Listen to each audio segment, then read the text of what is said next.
Vamos esperar entrar aqui. Pessoal, então, no seminário de hoje, quem vai fazer a apresentação vai ser o Gabriel de Oliveira Campos, tá bom? O Gabriel é aluno de iniciação aí do nosso grupo, tá? Do programa PUB, né? Do Programa Unificado de Bolsas. E durante o último semestre, então, ele participou do grupo de trabalho e estudos aí de ótica não linear, né? Então, ele teve a oportunidade de estudar um pouquinho aí sobre a parte de ótica não linear, introdução de ótica não linear. Então, no seminário de hoje, o Gabriel vai apresentar um pouco do que ele estudou. Gabriel, a palavra é sua, obrigado. Beleza. O áudio tá ok, gente? Ok? Ou tem que falar mais alto? Como tá? Ah, tá bom, Ok? para mim tá bom. Tá. Então, oi, gente. Eu vou tentar falar um pouco sobre os temas que eu estudei no último semestre, né? Do ano passado. A apresentação, eu dividi ela nos seguintes tópicos. Primeiro, eu vou estar falando um pouco sobre o modelo clássico de interação da luz com a matéria, a parte de Lorentz, né? Para dielétricos. Vou estar falando um pouco da ligação entre esse modelo e a ótica não linear. Vou falar um pouco sobre os fenômenos da ótica não linear, um pouco de segundo harmônico, terceiro harmônico, né, efeito Kerr, alguns desses efeitos. Vou estar falando um pouco sobre a determinação de parâmetros ópticos não lineares a partir experimental. Vou estar falando um pouco sobre Z-scan. E vou estar falando sobre o que a gente pretende fazer no projeto quando voltar as coisas. Né? Nesse momento aqui, a ideia vai ser pensar em uma simplificação para um fenômeno que teoricamente seria complicado de ser descrito e usar um ferramental de mecânica clássica para tentar descrever esse fenômeno que é a interação da luz com a matéria. Né? Então, para isso, a gente assume algumas hipóteses. Né? A primeira hipótese é que a gente vai ter um sistema atômico simples. Eu coloquei aqui um exemplo, mas a gente pode pensar alguma coisa mais simples ainda. Por exemplo, uma parte positiva e um elétron aqui, e trabalhar a dinâmica desse sistema. A gente vai estar olhando a ação só nos elétrons de valência, porque são os elétrons que estão menos presos no núcleo. O movimento do núcleo vai ser desprezado, porque a massa do núcleo vai ser muito maior do que a massa dos elétrons. E a gente vai estar olhando deslocamentos em torno de um ponto de equilíbrio estável, porque uma vez que a gente tem um regime que o campo da radiação é muito menor que o campo interatômico, a gente consegue descrever em torno da vizinhança de um ponto de equilíbrio estável o potencial por um potencial harmônico. Então, com esse potencial harmônico, com essa aproximação de potencial harmônico, a gente consegue derivar, encontrar a força, né? E com essa força aqui a gente percebe que a dinâmica do problema vai estar associada com osciladores harmônicos. Então, uma maneira de vislumbrar isso aqui é com esse modelinho aqui, onde eu tenho o núcleo fixado, aqui eu tenho minha mola, né, que a gente supõe, aqui eu tenho o elétron, a massa do elétron, e eu vou imaginar que esse elétron está oscilando aqui. Como a gente tem modos vibracionais, como a gente tem as colisões associadas, a gente adiciona uma força dissipativa. Então, a dinâmica do nosso sistema vai ser dada por essa EDO aqui, onde a gente tem a massa de aceleração, a força dissipativa, a força restauradora e aqui a força gerada pelo campo elétrico. Assumindo o campo dessa forma, para simplificar, e a solução geral dessa forma, a gente consegue substituir aqui, a gente corta as exponenciais e a gente consegue encontrar a solução para a amplitude da nossa solução aqui. Substituindo a amplitude na nossa solução, a gente encontra uma possível solução geral. Né? Uma vez que a gente tem a solução geral, a gente consegue calcular o momento de dipolo associado, que vai ser a nossa posição vezes a nossa carga. Então, fazendo isso aqui, a gente encontra o nosso dipolo. Né? Aqui a carga é menos a carga do elétron, que é a carga que a gente está olhando, e a gente substitui e tem essa expressão. Sabendo o momento de dipolo, a gente consegue multiplicar pelo número de dipolos por unidade de volume, o nosso N, e a gente consegue determinar a polarização no meio, que vai ser dada por essa relação. Se a gente lembrar das relações constitutivas do eletromagnetismo, a gente consegue extrair a susceptibilidade. Substituindo o valor da nossa polarização aqui. Né? Aí a gente tem o campo vai sair, né, mutuamente, na hora que a gente substituir aqui, a gente chega nessa expressão para o nosso Q. Essa expressão é complexa, então se a gente quiser determinar a parte real e a parte imaginária, basta a gente multiplicar pelo complexo conjugado em cima e embaixo. E a gente consegue dividir o nosso que em uma parte real e uma parte imaginária.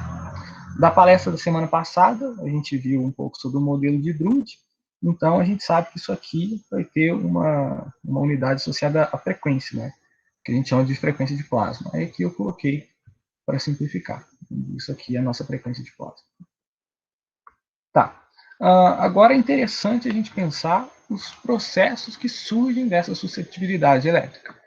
E do eletromagnetismo, a gente sabe que o índice de refração ele pode ser escrito como raiz de 1 mais o nosso Qi. Se a gente fizer uma aproximação aqui, uma expansão, a gente consegue truncar nessa ordem e aí a gente divide em uma parte real, que vai estar ligada diretamente ao índice de refração, e uma parte imaginária, que vai estar ligada à nossa absorção, ao nosso coeficiente de absorção da seguinte maneira.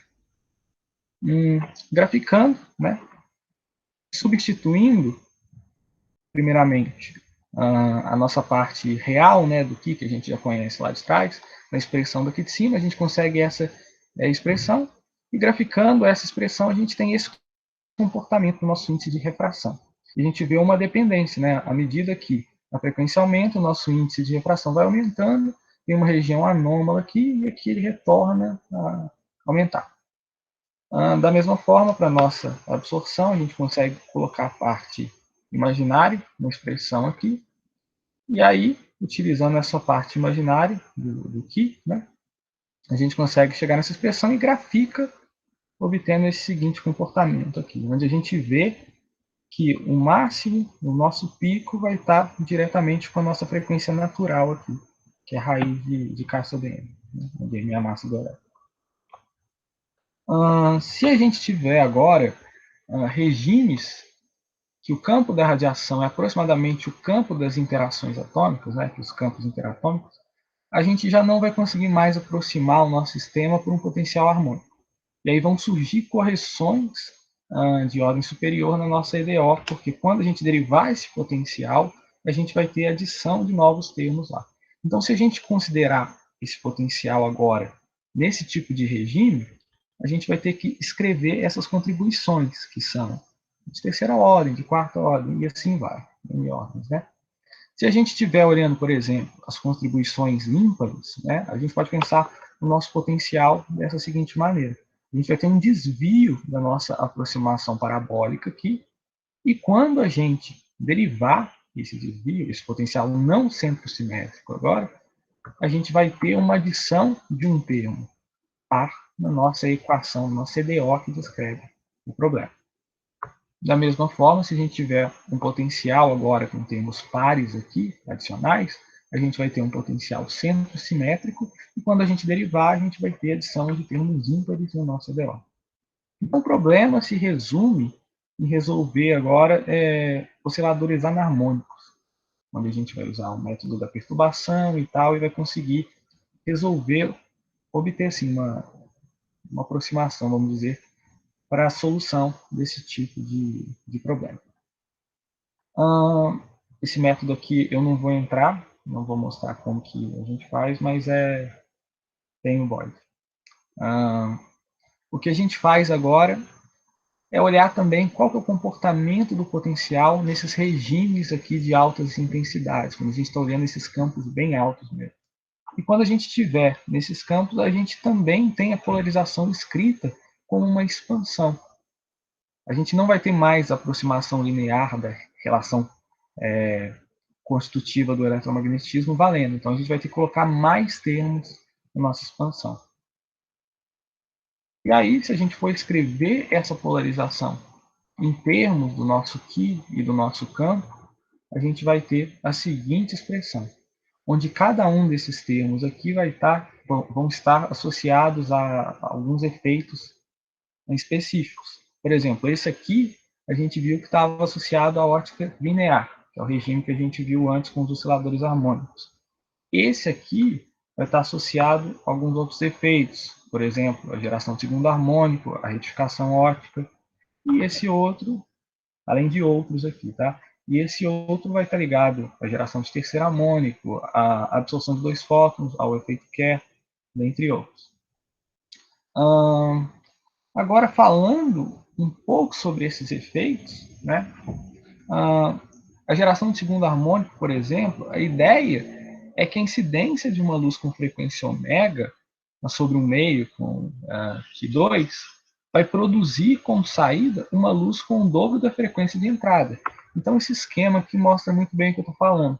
A gente vai entrar uma luz com uma frequência ômega, vai passar pelo nosso meio com Q2, e aí a gente vai ter o dobro dessa frequência na saída. Uma maneira matemática de estar olhando isso é imaginando que o material tem essa polarização P2 predominante, e aí a gente pensa num campo desse tipo. Se a gente utilizar a expressão dessa polarização e substituir o campo, a gente vai encontrar essa relação. Se a gente olhar para esse termo aqui, esse vai ser o termo responsável pela nossa geração de segundo harmônico, onde a gente tem duas vezes a frequência de entrada. Então, a gente vai ter a liberação de um campo com o dobro da frequência de entrada, ou seja, a nossa geração de segundo harmônico. Para ilustrar, né, a gente vai ter aqui uma imagem mostrando a geração de segundo harmônico. Aqui eu vou ter radiação na faixa do infravermelho. Né? Quando passar pelos nossos meios aqui, a gente vai ter a geração de segundo harmônico. Como a gente está falando de comprimentos da ordem de 1000 nanômetros para cima, a gente vai ter metade disso, né? Porque a geração de segundo harmônico, a frequência é inversamente proporcional ao comprimento de onda. Então, a gente vai ter a diminuição, a nosso comprimento de onda vai cair pela metade, vamos dizer assim. Né? Então, aqui a gente tem infravermelho, infravermelho, infravermelho, e aí nosso comprimento de onda caindo pela metade vai gerar nossas cores aqui. Da mesma forma que a gente tem a geração de segundo harmônico, a gente também vai ter a geração de terceiro harmônico associada ao nosso Q3, que tem basicamente a mesma ideia da geração de segundo harmônico. A gente vai incidir uma luz com uma frequência ômega, vai passar pelo meio com Q3, e aí a saída vai ser uma onda com 3 vezes essa frequência de entrada. E, analogamente, vai ter um terço do comprimento de onda de entrada, né? Se a gente for pensar em termos de comprimento de onda. Considerando o material com polarização de terceira ordem, a gente consegue também fazer um tratamento matemático para encontrar uma expressão ligada a essa geração de terceira harmônica. A gente pega a parte de terceira ordem da polarização, assume um campo elétrico desse jeito, onde o nosso zero é uma amplitude, cosseno de ômega t, e usando as densidades trigonométricas, a gente consegue substituir aqui, encontrar o cubo do campo, da seguinte maneira. Substituindo a nossa expressão, a gente fica com dois termos.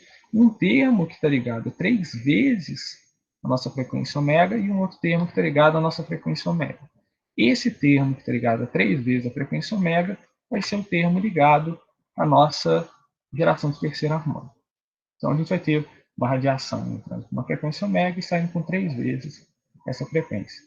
O interessante é, assim, o processo é análogo ao que a gente tinha visto antes. Então, se a gente tiver um laser incidindo, que nem a imagem lá no infravermelho, a gente vai ter a saída, na hora que ele passar pelo material, com um terço desse comprimento de onda que entrou na interface do material. Tá, mas sobrou um outro termo aqui. Esse termo vai estar ligado a um outro processo também relacionado ao Q3, né? E qual que é esse efeito? Esse efeito é o efeito Kerr. E a gente pode pensar, a gente pode conseguir assim, descrever ele escrevendo a nossa polarização da seguinte maneira, aquele termo restante da seguinte maneira, convenientemente. Né? Se a gente considerar que a polarização total do meio vai ser dada por uma parte linear e uma parte de terceira ordem, a gente consegue escrever da seguinte maneira, onde essa parte é a parte linear e essa parte é a parte de terceira ordem que sobrou. Né? Beleza. A gente separou aqui, dessa forma conveniente, o nosso campo elétrico. Se a gente colocar o nosso campo elétrico em evidência e colocar o nosso ε0 em evidência, a gente consegue associar todo o restante a um termo quilinha, que, substituindo e lembrando da proporcionalidade entre a intensidade e o campo, né, a gente consegue fazer todo o processo que a gente fez para a ótica linear, para a obtenção da refração e da absorção, e a gente consegue, utilizando novamente, né, a expressão para o nosso N, fazer a nossa expansão com o que linha agora, que engloba todos esses outros termos, e aí a gente vai ter uma parte que a gente já conhece, que está ligada ao nosso índice de refração, e uma outra parte que também vai contribuir para o índice de refração agora, se a gente estiver olhando a parte real, né? Que vai contribuir para o índice de refração. Só que ele vai ser proporcional à intensidade. Então, a questão do efeito Kerr é exatamente essa. A gente vai conseguir alterar o índice de refração do meio à medida que a gente incide uma luz com uma determinada intensidade elevada. E aí a gente consegue alterar esse valor do índice de refração. Então, logo, nesse regime de alta intensidade, a gente vai ter a variação do índice de refração, que pode ser entendido como efeito Kerr. Seguindo, agora, uma consequência, um efeito que surge da dependência do índice de refração com a intensidade é o que a gente chama de automodulação de fase, que vai ser a mudança na fase da onda que vai ocorrer quando o pulso intenso altera o índice de refração do meio que a onda está se propagando. Então, a questão é que o interessante disso é pensar que a luz ela vai estar entrando no meio e aí ela vai estar alterando as propriedades do meio, vai estar gerando, vai estar aumentando o índice de refração, e aí vai estar alterando na própria propagação da luz naquele meio. Então, a luz altera a propagação dela naquele meio. Isso que é bem louco. E é legal de estar olhando a respeito da automodulação de fase, né? E dependendo da distribuição do feixe que a gente está incidindo sobre o material, determinadas regiões elas vão sofrer uma maior alteração do índice de refração, o que vai gerar assim, uma curvatura na frente de onda e vai poder causar o que a gente chama de uma autofocalização ou uma autodesfocalização. Por exemplo, se a gente pensar numa distribuição de intensidade gaussiana, por exemplo, e pensar que o nosso meio aqui, o meio que a luz está passando, tem um índice de refração maior que zero, né? A gente vai ter a distribuição de intensidade diferente à medida que a gente incide. E como a intensidade é diretamente proporcional, né, ao aumento que a gente vai ter no nosso índice de refração, a gente vai ter uma indução de uma lente nesse nosso meio. Então, a gente vai ter essa autofocalização ou a autodesfocalização, dependendo do índice de refração do meio que a gente está olhando. Outro fenômeno interessante é a absorção de dois fótons. E a absorção de dois fótons ela está ligada ao Q3 também, da mesma forma que a gente tem um índice de refração. O índice de refração ele surge daquela raiz de 1 mais o Q, né?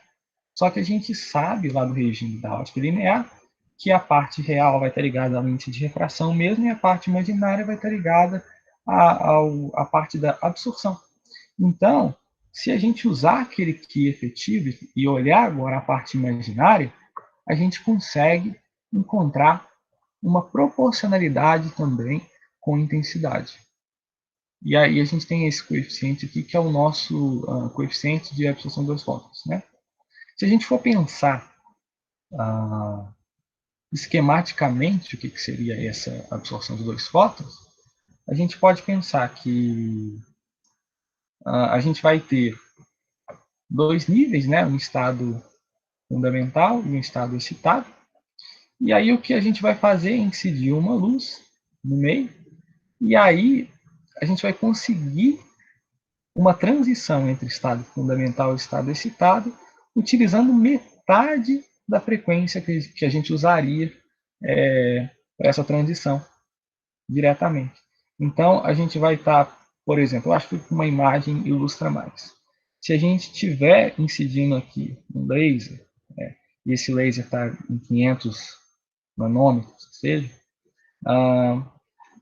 aqui a gente nota uma fluorescência por um fóton. Então, se ele absorve por um fóton em 500, a gente vai estar colocando aqui um feixe que atua lá na casa dos 1000, que seria o dobro disso.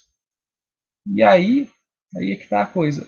Colocando esse feixe em 1000 nanômetros, a gente também vai conseguir a nossa absorção. É claro que numa quantidade menor, mas porque está diretamente ligado à intensidade, mas a gente vai conseguir.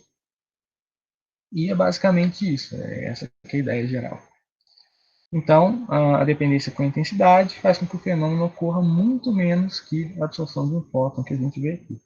Então, se a gente tiver, é claro que a gente tem que estar considerando que quando ele transita, ele tem que ser radiativo, ele produza fluorescência, né? Mas a ideia é essa, a ideia é que eu incida um feixe aqui, e aí, nesse comprimento aqui, eu tenho um fóton, e se eu pegar o dobro do comprimento de onda e incidir, eu também vou ter uma fluorescência, se tiver um meio fluorescente, amplo dois fótons. Aqui eu coloquei uma breve discussão sobre o Z-scan, né? Que seria um desses métodos para determinação desses parâmetros, seja o índice de refração não linear, seja o coeficiente de absorção não linear. Então, a ideia do Z-scan, eu simplifiquei aqui, acho que é melhor eu ler. De modo geral, para o material que exibe o efeito Kerr, o método vai consistir em variar a posição da amostra ao longo de Z, e gerando autofocalização para N2 maior que zero ou autodesfocalização para N2 menor que zero, do feixe com perfil gaussiano que incide sobre a amostra, e coletando a potência transmitida através da abertura S. Então, a ideia é usar aqueles conceitos de autofocalização e autodesfocalização para determinar esse N2. E como que a gente faz isso? A gente coloca a amostra aqui, aqui a gente tem um feixe incidindo, vai passar por uma lente. Quando ele bate na amostra aqui, a gente sabe que ela tem N2 maior que zero, nesse caso aqui, e o que acontece é que ela vai ter uma autofocalização, porque esse perfil é gaussiano e ela tem N2 maior que zero. Só que essa lente, antes do foco, a gente vai ter uma divergência aqui na nossa captação. Quando ela passar do foco, ela vai ter, além da convergência, né, vai captar uma maior quantidade de potência aqui.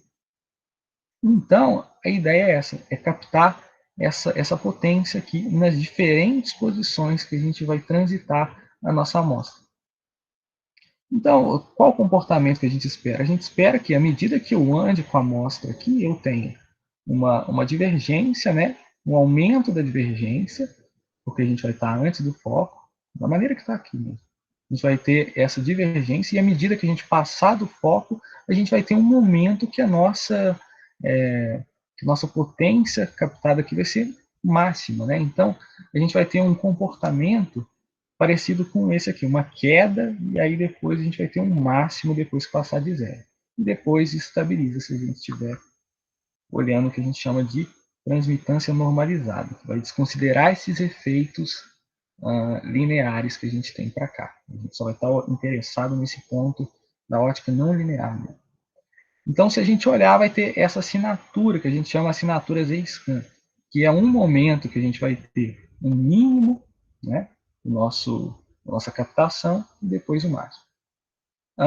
Aí a gente tem esses dois parâmetros importantes, né? Um é o parâmetro da transmitância normalizada, que vai ser a plotagem nossa para desconsiderar esses efeitos ópticos lineares que eu falei, só está olhando, só está interessado nessa região da ótica não linear.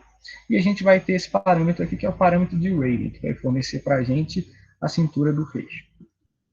Então, considerando os nossos dados experimentais, né, um experimento desse tipo, a gente consegue encontrar o valor, essa diferença entre a distância de pico-vale aqui, essa partezinha aqui entre pico e vale, e com ela a gente consegue determinar, através dessa relação, o nosso parâmetro de Rayleigh, que vai fornecer para a gente a cintura do peixe.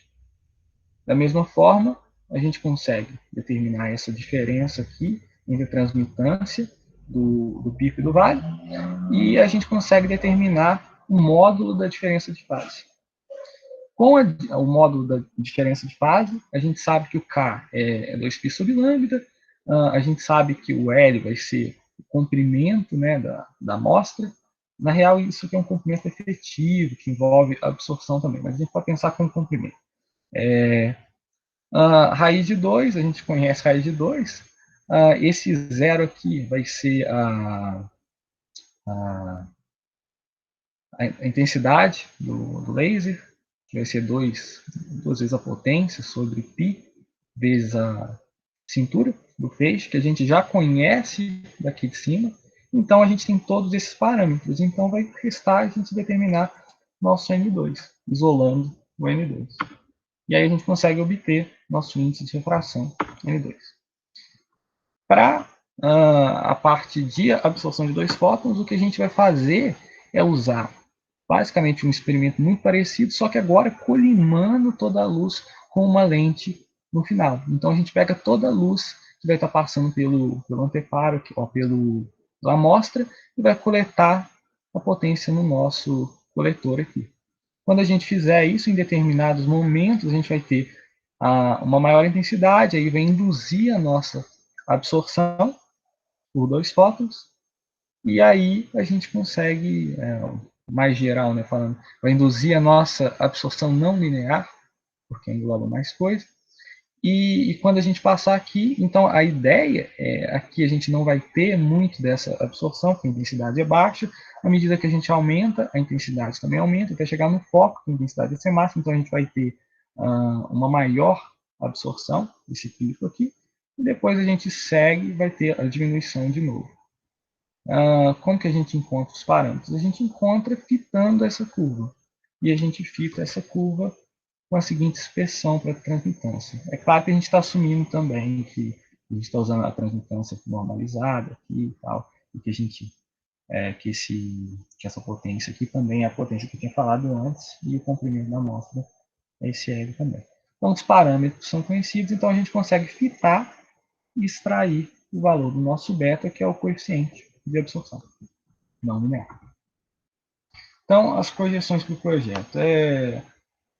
A ideia agora, depois que eu estudei, né, estar estudando agora um pouco de materiais orgânicos, de regras de seleção, para, na hora que voltar, acabar essa pandemia aí, poder estar voltando para fazer a absorção de 2 fótons em compostos que são derivados de imidazo 1,2-alfa-piridina, que é basicamente os compostos que tem essa partezinha aqui, esse núcleo, né? E essas são as moléculas que eu vou estar trabalhando. E a gente vai estar usando ZSCAM. Essa parte eu não vou entrar muito, porque ainda é nova para mim também. E aí eu posso estar falando coisa errada. Né?